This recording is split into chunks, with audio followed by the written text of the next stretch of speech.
Apprenons dans cette séquence à utiliser et paramétrer du texte avec des tabulations. Tout d'abord, nous avons ici un texte tabulé représentant un tableau. Nous allons réaliser ce tableau sans passer par les outils de tableau, mais tout simplement en paramétrant nos tabulations. Les tabulations sont représentées en caractères invisibles dans InDesign par cette double flèche bleue, qui est bleue car nous sommes dans nos calques à ce niveau sur un calque bleu. Si nous étions sur un calque d'une autre couleur rouge, par exemple, nous voyons que les caractères invisibles s'affichent en rouge. Pour obtenir ces caractères invisibles, il faudra passer par le menu texte tout en bas, afficher les caractères masqués à ce niveau. Raccourci clavier, pomme alt I. Tout d'abord, ce caractère de tabulation, nous pourrons le rentrer manuellement grâce à la touche du clavier tabulation qui se situe au-dessus de la touche majuscule enfoncée, ou bien encore en passant par le menu texte, insérer un caractère spécial, autre, tabulation. Il faudra bien sûr placer toutes ces tabulations comme ceci, à l'aide du rechercher remplacer s'il le faut.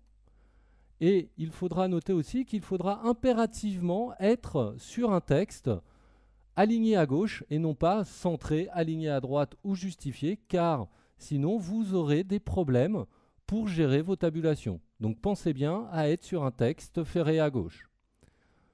Nous avons ici placé les différentes tabulations et nous allons sélectionner tout notre texte. Passons par le menu texte afin d'aller chercher la palette des tabulations. Raccourci clavier, pomme majuscule T. Cette palette se présente à ce niveau. Nous pouvons constater tout de suite que le champ d'utilisation de cette palette, nous voyons bien ici cette bande blanche qui passe en gris après, correspond tout simplement à la largeur de notre bloc texte. C'est-à-dire, il ne pourra pas faire sortir du texte du bloc texte, ce qui est normal. Sélectionnons notre texte et non pas ligne par ligne. Nous avons la possibilité ici de placer des tabulations ferrées à gauche, centrées, ferrées à droite ou tout simplement calées sur une décimale.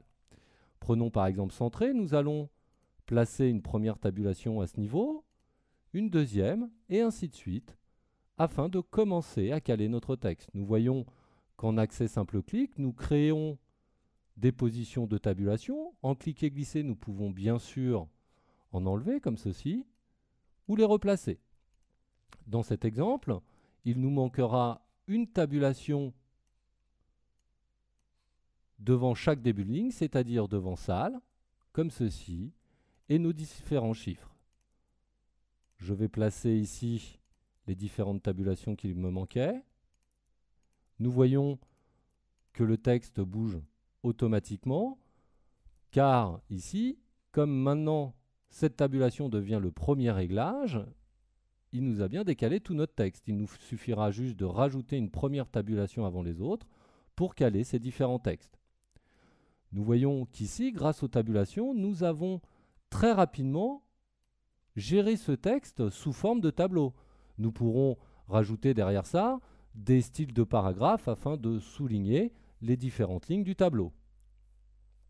À noter, lorsque nous sommes ici en sélection sur une tabulation, nous pouvons très simplement changer l'alignement de cette tabulation et prendre par exemple une tabulation ferrée à gauche. Nous voyons qu'ici ça a changé que sur cette ligne-là, étant donné que nous étions sélectionnés que sur cette ligne. Si je sélectionne l'ensemble, resélectionnons cette tabulation et nous voyons bien ici que toutes les lignes, et seulement sur la première tabulation, les chiffres avec salle sont calés sur la gauche, car nous sommes sur une tabulation alignée à gauche.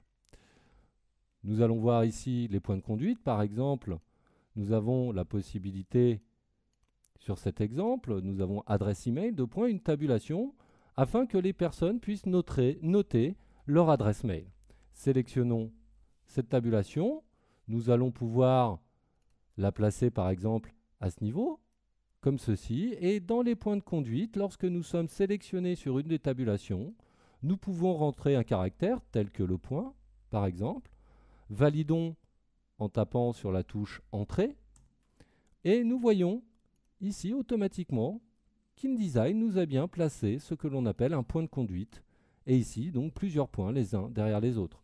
Nous pourrions aussi également taper un tiret, enfin n'importe quel caractère, afin de déterminer des points de conduite. La tabulation étant un caractère, nous avons la possibilité, bien sûr, si nous désirons augmenter ou diminuer la taille de ces tirets, changer son corps, comme ceci, ou bien encore obtenir une seule et grande ligne en venant jouer sur l'approche en positif ou en négatif des points de conduite de notre tabulation.